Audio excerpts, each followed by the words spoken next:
kapon halaman pengjusyasku kadonut pampiang yublay upoy hadu jok sirkay Bad hapeng du jok barhem Uken mau kaying kasem Usno si pamakiru Yokin koy hanta haju Uong kong lay pak mame Ya uway bayap nang ne Pagkaying trong na marong Jing im wong jiu kut kan yo Kung cha kung no tin le Para jing im pim pat pen kre Para minta jing yak kan ro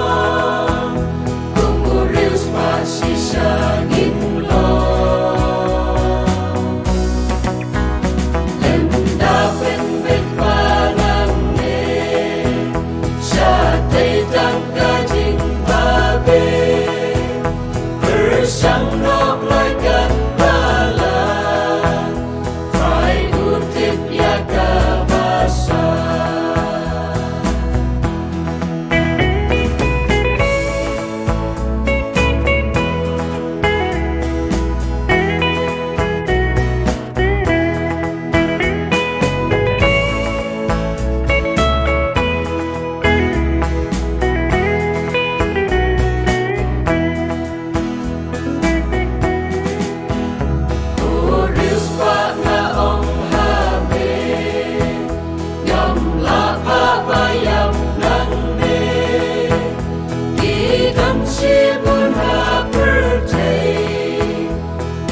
Nong ya lap ti tu blay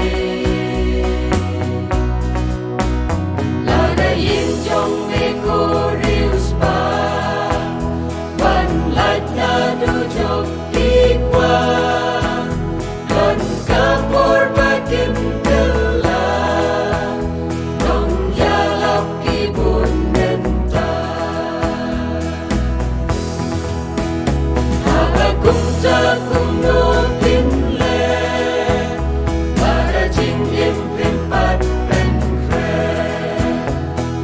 Minta jing yak kan ro Kung urius pa sisa ngin lo Lenda pen bet pa nang ne Siya tay tang ka jing babe Bersang nok loi kan bala Try utip ya kabasa